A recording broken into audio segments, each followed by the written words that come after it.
Good day and welcome back to another DBZ Dokkan video. In this video we're going to be taking a look at the space-time selector Aeos and just how good he is in DBZ Dokkan at 55%. Now he is one of the Dragon Ball Heroes crossover units. He is a pretty good looking support, and overall I think for me overall this is a very good looking unit. So Realm of the Gods lead 130%, raises attack and defense for one turn, causes supreme damage to the enemy and seals their super attack. Attack and defense of 120% with an additional defense of 120% when receiving an attack. Gets an additional 120% defense if there is another crossover category ally attacking in the same turn, and when receiving an attack gets an additional 120% defense. So defense is practically doubled with a crossover category character on the team, which is quite significant. All enemies get attack and defense minus 24% with a medium chance of stunning all enemies at the start of turn. High chance, which is 50% of evasion, and an additional chance of evasion of plus 10% within the same turn, and an additional attack of 60% up to 240% with each attack evaded, including super. All allies get key plus 2. And attacking defense of 40%, and an additional key plus 1 and attacking defense of 24% for crossover category characters, whilst recovering 24% HP at the end of turn if he has received an attack. Telekinesis, more than meets the eye, solid support, cold judgment, master of magic, godly power, fierce battle are his link sets, and crossover DB Heroes, Potara, Realm of the Gods, storied figures, and time travelers are his categories. Now, his support is unconditional, but his defense is very much conditional, requiring him to have a crossover category character. In terms of build, he's also definitely more predisposed to having evasion, as ultimately at the end of the day, the more evasion that he has, the better he's going to be overall. The more evasion he has, with a 50% baseline, 30% evasion gives him another 15% effective, putting him up to 65%. If you then add in the fact that he can scale upwards, gaining 10% with each evasion, it means that he can be a pretty good pseudo tank / good floating unit with pretty much a well over 70 or 80% evasion rate, which is really good, provided he can get off at least one good initial dodge. Now beyond that, stat wise are very important for these units. The more stats you have is quite crucial when you are talking about Dragon Ball Heroes units. So it's very crucial when you are talking about Dragon Ball Heroes to discuss whether you have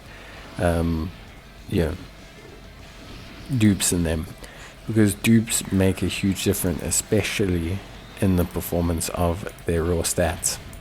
Now, other than that, overall, I think he's pretty decent. Look, you're not getting a lot out of him attack-wise, if I'm being entirely honest. Like, it's not like you're going to get, like, a huge amount out of him attack-wise. You're not going to get this massive unit that's going to hit, like, 25 million.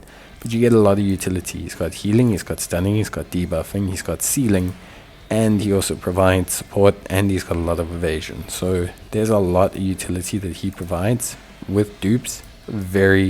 Well, even at 55%, very useful unit, but with dupes, an incredibly useful unit. So I am, quite happily, like, impressed with what he does. I think he does enough to be a good unit for the team. I think he does enough, like, overall to be a solid unit in general. For me, generally speaking, I will say you probably find that he is not going to carry the Heroes team, but I will say is a great component of that Heroes team, especially the extreme variant. The support he provides, the healing he provides, the debuffing he provides, the stunning, the sealing is all very crucial.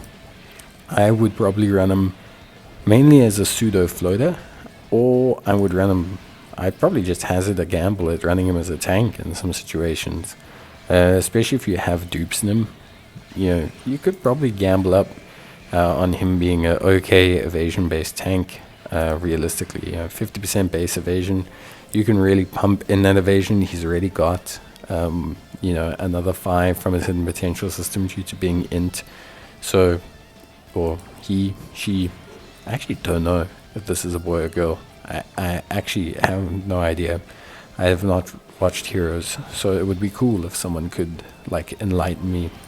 Well, maybe they're neither. Maybe they're, whatever they want to be. I mean, I guess they're a god, so it doesn't really matter anyway. Not that it matters. But anyway, point is, he's pretty cool.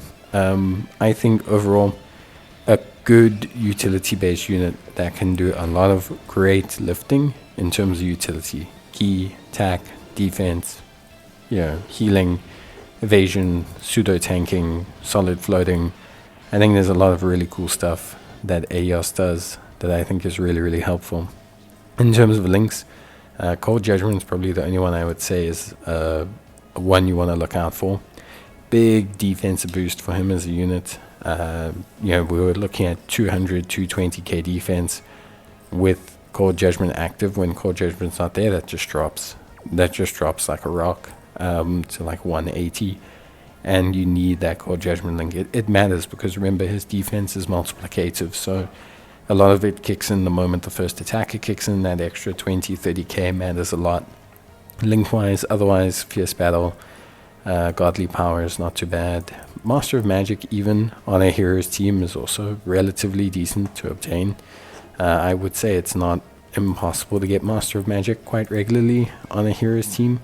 But yeah, I would definitely say that link-wise, probably just Cold Judgment is really your focus. Links like More Than Meets the Eye and things like that are just hard to get and just aren't worth the excessive catering that's required, like the exclusivity of units. But yeah, I would say overall, that's pretty much it for me. I hope you guys enjoyed the video. Let me know what you think of Aeos, if you've used them or not. And I will see you guys probably in the next one, hopefully. But yeah, that's it from me. Bye.